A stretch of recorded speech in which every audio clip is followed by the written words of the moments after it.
لیے بھی ضروری ہے کہ ہم آزاد ہیں اور آزاد رہنا پسند کرنا چاہیے. جسمانی اعتبار سے آزادی کوئی معنی نہیں رکھتی. آدمی کی سوچ اور یہ جو فکر ہے اس کو بہت ہی طاقتور اور آزاد رکھنے کی ضرورت ہے. ہم دیکھتے ہیں کہ گھوڑا بہت طاقت رکھتا ہے لیکن غلامانہ ذہنیت ہے.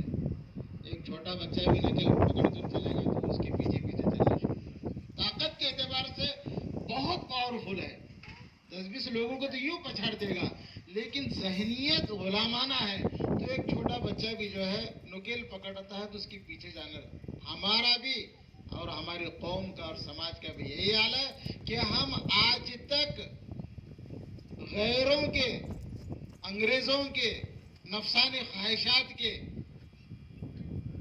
غلامی سے آج تک ہم آزاد نہیں ہوئے. اور جو آدمی آزاد رہے گا وہ فکروں کو لے کر چلے گا اور جس کی فکر جتنی آزاد اور مضبوط ہوگی وہ اپنی زندگی کے ہر موڑ پر اس سے کہیں زیادہ طاقتور ہو کر چلتا رہے گا. اب ہماری سوچ کیا ہے کہ بھئی میں آگے جاؤں تو کیا ہوگا، پیچھے جاؤں تو کیا ہوگا. ہم رکاوٹوں کو ناپسند کرتے ہیں. آدمی کو اگر ترقی کرنا ہے تو قربانیاں دینا پڑے گا، اس کو اپنی سوچ کو مضبوط کرنا پڑے گا. اس دیش کو آزاد کرنے کے لیے سب سے پہلے قلم اگر کسی نے اٹھایا ہے تو حضرت شاہ عبدالعزیز محدث دہلوی رحمۃ اللہ علیہ نے اٹھایا اور آپ نے سب سے پہلے انگریزوں کے خلاف فتویٰ دیا. اس دیش کو آزاد کرانے کے لیے سب سے پہلے تلوار اگر کسی نے اٹھائی ہے تو محمد فتح ٹیپو سلطان رحمۃ اللہ علیہ نے اٹھائی ہے. مجھے اور آپ کو اس زمانے میں بھی ایک آزاد سوچ کے ساتھ، ایک آزاد فکر کے ساتھ مجھے اور آپ کو زندگی گزارنا پڑے گا، ورنہ پھر محترم بزرگوار دوستو ہم ایروں اور غیروں کے تو کیا، ہم خود کے نفسانی خواہشات سے آزاد ہو کر زندگی نہیں گزار سکتے. اور جو آدمی بری عادتوں کا غلام بن جائے، نفسانی خواہشات کا غلام بن جائے تو ظاہر بات ہے کہ وہ آدمی اپنی دنیا کی زندگی میں اور آخرت کی زندگی کے کسی بھی شعبے میں آزاد اور کامیاب ہو ہی نہیں سکتا. انگریز آئے جہانگیر کے دور میں، گجرات کے اندر ایسٹ انڈیا کمپنی کے لیے جگہ مانگا. شاہجہاں کے دور میں ٹیکس کو معاف کرنے کے لیے انہوں نے ایک چال چلی. شاہجہاں کی بیٹی کو زہر دیا، بہت دن تک آپ بیمار رہے. شاہجہاں اپنی بیٹی کی بیماری سے نجات پانے کے لیے روزانہ ایک بیل گاڑی چاندی بھر کر لوگوں میں تقسیم کیا کرتے تھے. پھر انگریزوں نے دوسری چال چلی ٹیکس کو معاف کرنے کے لیے، اپنے آدمی کو بھیجا اور شاہجہاں سے یوں کہنے لگے ہم آپ کی بیٹی کا علاج ضرور کریں گے، اب ہم کو موقع دے دیں. شاہجہاں نے کہا کہ چلو. اب انہوں نے جو شاہجہاں کی بیٹی کو جو زہر دیا تھا وہ ان کو معلوم تھا کہ اس زہر کا علاج کیا ہے.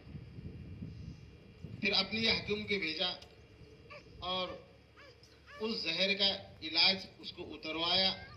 اور جب شاہجہاں کی بیٹی زیب النساء جب صحت یاب ہوئی تو شاہجہاں نے جو ہے انگریز کے حکیم کو بلا کر یوں کہا کہ بولو کیا مانگتے ہو، میں تم کو دینے کے لیے تیار ہوں.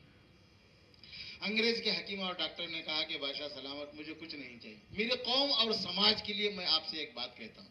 کہا کہ کیا ہے بولو. کہا کہ ایسٹ انڈیا کمپنی کے تجارت کے اوپر آپ نے جو ٹیکس لگایا ہے میں آپ کی بیٹی کی جان بچانے کے بدلے میں یہ معاوضہ چاہتا ہوں کہ آپ ہماری ایسٹ انڈیا کمپنی کا آپ ٹیکس معاف کر دیں. شاہجہاں نے کہا کہ چلو ہم معاف کرتے ہیں. اور پھر آہستہ کرتے کرتے پوری ہندوستان کے اوپر قابض ہوئے اور 150 سال تک حکومت کی. اور پھر اس کے لیے مفتی محمود الحسن دیوبندی رحمۃ اللہ علیہ نے اور ان سے پہلے حضرت مولانا عبد الباری محلی فرنگی رحمۃ اللہ علیہ نے کالے پانی کی سزا کاٹی. اور کالے پانی کی سزا کاٹنے کے بعد جب ہندوستان میں آئے بمبئی کے ساحل کے اوپر کچھ مسلمانوں نے آپ کا استقبال کیا اور اس کے اندر مہاتما گاندھی بھی تھے. اس وقت تک ایک بھی ہندو آزادی میں حصہ لینے کے لیے تیار نہیں تھا. हज़रत मौलाना अब्दुल बारी फिरंगी रहमतुल्लाह अलैह, हज़रत मुफ्ती महमूदुल हसन देवबंदी रहमतुल्लाह अलैह, मौलाना कासिम साहब नानूती रहमतुल्लाह अलैह, मौलाना रशीद अहमद गंगोई रहमतुल्लाह अलैह, हज़रत मौलाना सामिन शहीद रहमतुल्लाह अलैह, हज़रत मौलाना हुसैन अहमद मदनी रहमतुल्लाह अलैह, मोहम्मद अली साहब, शौकत अली साहब और हजरत मोहानी मौलाना अबुल कलाम आज़ाद और बड़े बड़े उलमाए किराम जिन्होंने अपनी जान और मार लगाकर इस मुल्क को आज़ाद कर दिया। मोहतरम बुजुर्गों और दोस्तों, हमारे बड़ों की इसमें बहुत बड़ी कुर्बानियां हैं। आज के हिंदुस्तान के और हमारे देश के कांग्रेस हुकूमत हमारी कुर्बानियों को किस हद तक तो याद रखती थी, लेकिन 9 साल से ज़्यादा अरसा हो रहा है इस आई हुकूमत ने हमारे बुजुर्गों की कुर्बानियों को और मेहनतों को यकसर फरामोश कर दिया है, और इतना फरामोश कर दिया है कि अब ऑफिसों के अंदर हमारे बड़ों की और बुजुर्गों की तस्वीर लगाने से भी नफरत कर रहे हैं। इसलिए मोहतरम बुजुर्गों और दोस्तों, मैं बात को तूल न देते हुए एक बात मैं ये कहूँगा कि मुझे और आपको अपनी फिक्र के एतबार से आज़ाद रहने की ज़रूरत है, सोच के एतबार से आज़ाद होना ज़रूरी है, बदन के एतबार से, जिस्म के एतबार से, इलाके के एतबार से आज़ाद होना कोई कमाल नहीं है। अगर मैं और आप फिक्र से इस बात पर आज़ाद हो जाए कि नफसानी ख्वाहिशात के हम गुलाम न बन जाए, गैरों के हम गुलाम न बन जाए, और उनकी वफादारी में हम अपनी शरीयत को और जो है इस्लाम को कुर्बान न करें। इसलिए मोहतरम बुजुर्गों और दोस्तों, ज़रूरत इस बात की है कि हम जो है अपने आप को शरीयत के ऊपर लागू और अपनी ज़िंदगी गुजारते हुए और संविधान को और देश के कानून को सामने रखते हुए हम जो अगर अपनी ज़िंदगी गुजारेंगे, हमारा मिजाज डरपोक है, हम डरते हैं कि अरे भाई अगर हम जो सामने वाले को फेस करेंगे तो सामने वाला हम पर केस करेगा। जेल में जाना कोई ऐब नहीं है, नुक्स नहीं है दोस्तों। अगर जेल में जाना ऐब होता तो अंबिया इकराम अलैहिस्सलाम को जेल में नहीं डाला जाता। अगर जेल में जाना ऐब होता तो अल्लाह तबारक व तआला सहाबा इकराम को जेल में न डालता। अगर जेल में जाना ऐब होता तो ताबीन तबे ताबीन, इमाम अबू हनीफा, इमाम अहमद इब्न हंबल, इमाम शाफी, इमाम मालिक और फिर जिस तरह हमारे ज़माने के बुजुर्गान दीन ये जेल में न जाते, इसलिए कि ये अल्लाह तबारक व तआला के बरगज़ीदा शख्सियत थी, और अल्लाह तबारक व तआला इनको किसी न किसी तौर पर इनको जेल में डाला। तो इसका मतलब ये नहीं था कि ये ऐब और नुकसान है। जेल में जाना ये बहादुरी की अलामत है, जेल में जाना ये आज़ादी फिक्र की अलामत है, जेल में जाना ये हिम्मत और ताकत और हौसले की बात है।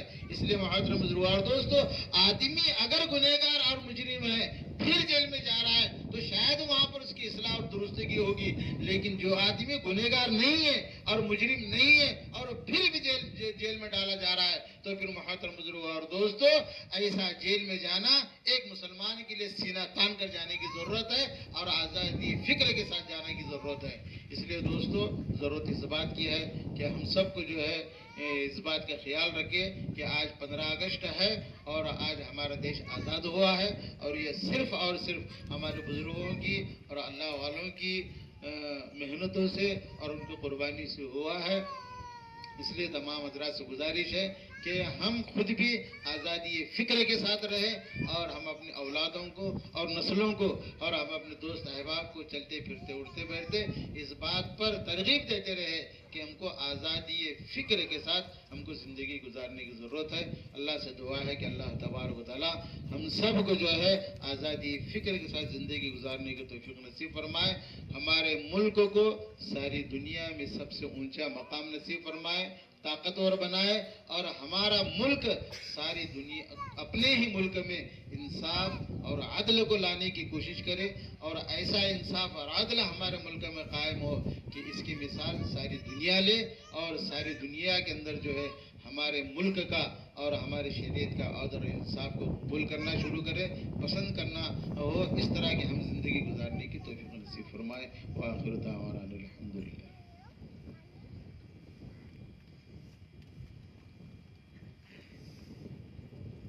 अब यहाँ कार्यक्रम खत्म होता है, मैं इसे जाहिर करता हूँ।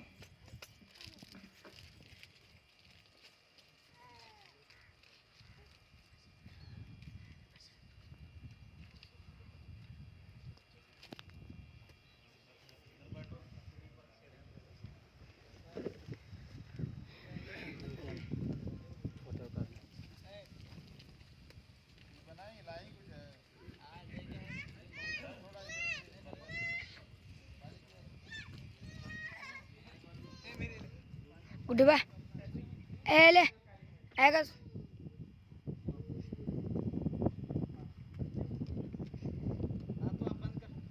बंद करो